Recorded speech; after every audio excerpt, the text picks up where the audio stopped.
Hey friends. So this morning I happened to come across a link to a conference taking place in London.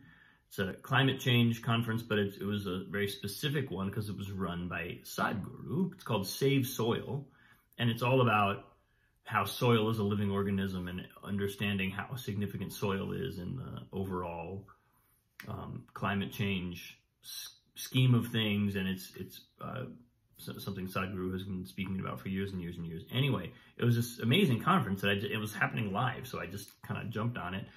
And Sadhguru said something that sort of then sent me down my own rabbit hole of exploration. And what he said was, in essence, it's a guarantee that we will receive the spiritual lessons that we are intended to receive. There's no doubt of that. It's a cosmic fact. When we get it is the thing that's up to us. And that then sent me into my own, it just flashed for me a recognition from the world of storytelling, where one of the things I've learned, and I forget what source this is even from, I've probably come across it in a number of sources now, but in storytelling, where the epiphany comes determines the difference between comedy and tragedy, or drama, or action, or, right?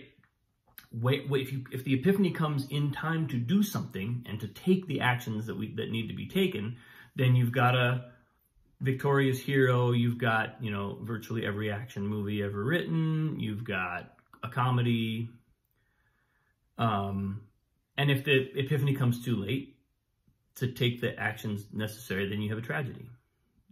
Hamlet, right? He has the epiphany, but he has it after he's been stabbed with a poisonous sword.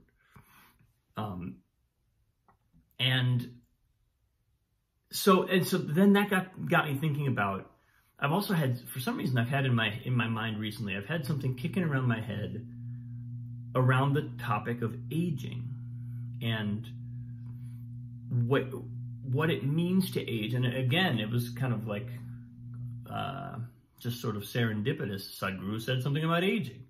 He was talking about how there's a kind of fetishization of youth in a lot of cultures.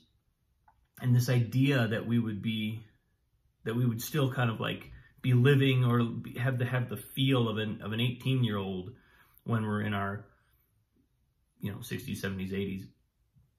And it's funny because I've had a similar something has shifted in me in the last, I would say, several years, maybe like 5-ish years. I've had this sense that I'm an old person now. It happened sometime around 40. And at the very latest, it happened around the time that Annalise was born, and I became a parent. But I've had this, and then it's funny because I was talking to a friend about this the other day, and we were sort of riffing on this idea of aging and where our lives have taken us and are taking us, and what it feels like to be the ages that we are. And what kind of popped up for me, which it's funny because I had thought this any number of times, but I'd never quite put it into these words. But at 40, or at the very latest, in my case, at 42, I realized I'm an old person. I'm just a very young old person, but I'm in the category of an old person. In your 20s, you're a young person. My thing when I was working in college, at the college in Santa Fe and other colleges, 18 to 22, 23, that kind of college age, they're like, students that age are like adults, but they're like puppy dog adults. They're like adults who aren't quite adults yet. They're like, but they're playing at adulthood, but they're not quite there yet.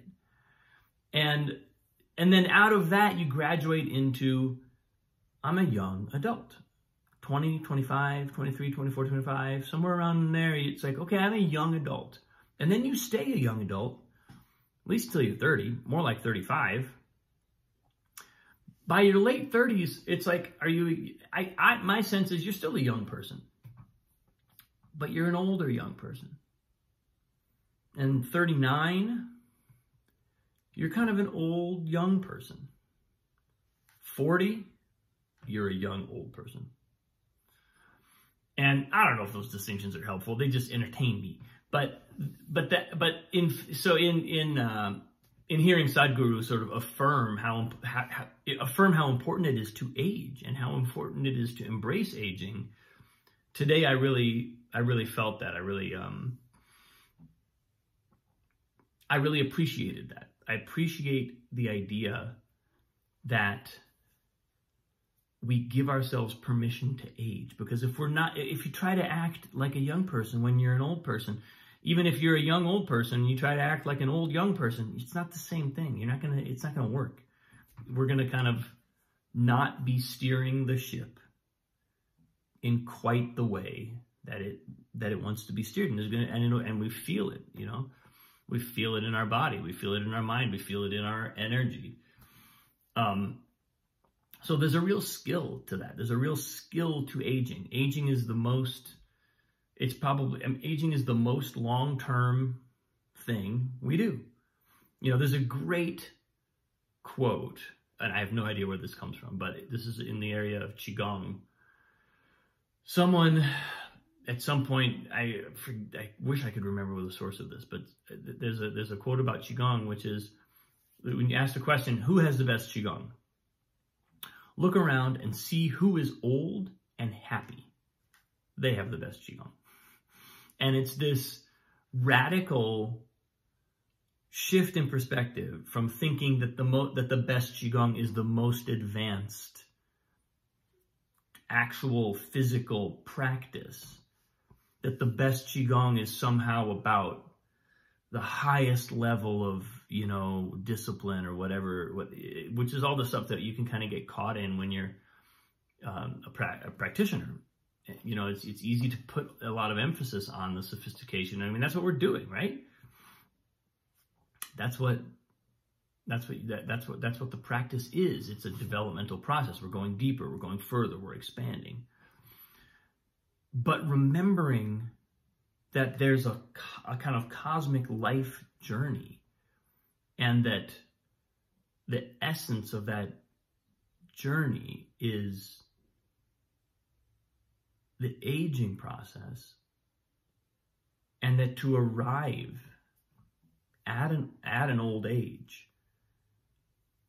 and be deeply happy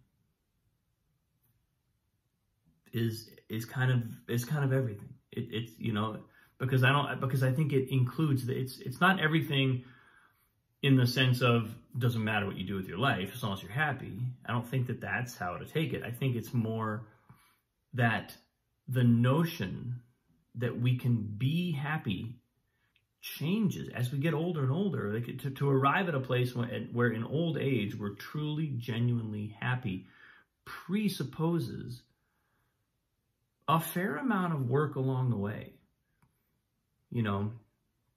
One of the beautiful things Sadhguru said in this conference today, and again, this is all just kind of like almost tangential comments to the overall theme of soil regeneration and climate change action, but he said, youth is so celebrated because there's all this energy in youth. There's this vitality. There's this boundless capacity to just give and play. But youth comes with a massive encumbrance of compulsions. And I was like, wow, what a succinct and elegant way of saying that. It's so true. Youth we do have endless energy. We do have all this exuberance and it's like our batteries are full. We're here. It's like, let me use this energy. But our compulsiveness, compulsiveness is what? Compulsiveness means cyclical behavior. It means behavior that goes in cycles, that doesn't go anywhere. It just goes around and around. That's what, and compulsions are inherently pattern-based behaviors, pattern-based actions, thoughts, whatever, that keep us trapped on a cycle, on a wheel of some kind, where we can spend a lot of energy not really moving.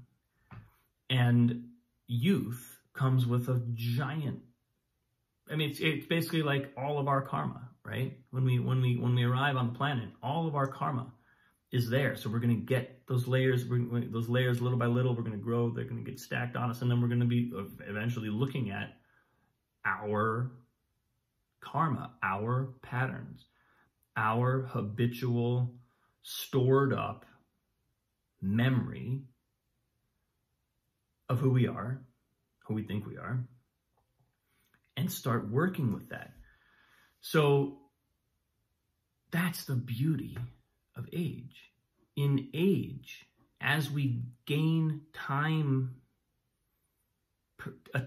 as we gain perspective over time, we can start to see that stuff and go, wait, I see this cycle that I've done over and over. Do I want to keep doing that? Is that taking me where I want to go? And so then we can stop spending our energy on these compulsive cycles that don't take us anywhere. And that's not that we couldn't do that in youth. I mean, again, I feel like when you get these kind of like, like the Dalai Lama, or these just probably Sadhguru was like that, these little consciousness packages sent to earth to be beacons of light, most likely in youth, they were kind of onto some of this stuff. And so they spent their energy, even at a very young age, creating a lot of movement. It's kind of like what I was saying the other day about gratitude. Gratitude keeps me from taking that dead end turn over and over again, which just basically means spending energy to just go the same distance in the same direction and not go anywhere, and take that and instead turn into a different trajectory, turn into a direction and a trajectory that creates movement. That's the beauty of age. That's the thing that, and of course, ultimately, that's age can offer that to youth if youth will listen. But a lot of times we got to go down our own dead ends for a while. I certainly did. But there, anyway, I'm not sure quite where this is going, but there's a whole, it's just age and the nature of aging and the nature of youth has been really kind of prominent in my awareness these last couple weeks. And it was fun to hear it kind of, to hear these sparks come out of the conference today. And it does inspire me. I look at somebody like Sadhguru, who's been a spiritual teacher all his life, as far as I can tell. A guru, a yogi, a practitioner of certain disciplines and certain practices, able to frame a message that's, literally global. What could be more global than save soil? Where on earth is there not soil? Where is this not relevant? Literally nowhere. So he's literally advocating for the life of the planet itself. And it's really inspiring to see that, to see him and that kind of what feels like, it's probably been continuous throughout his life, but it feels like a growth from individual spiritual practice, individual spiritual teaching or focus, to a truly pan-humanity, planetary level of focus and a message that's moving people. We're talking like there were heads of state of several countries at this conference, and universities from all over the UK and India, and it's just a lot of people are hearing this. Really inspiring to see, to make that connection, to realize what making the world a better place can really look like and can really be about. So I'm just that's what I spent my morning steeping in. It felt really inspiring. I am off to a little getaway with Katie for the night. It's going to be lovely, and I will see you tomorrow. Love you, appreciate you, have a wonderful day. See you tomorrow.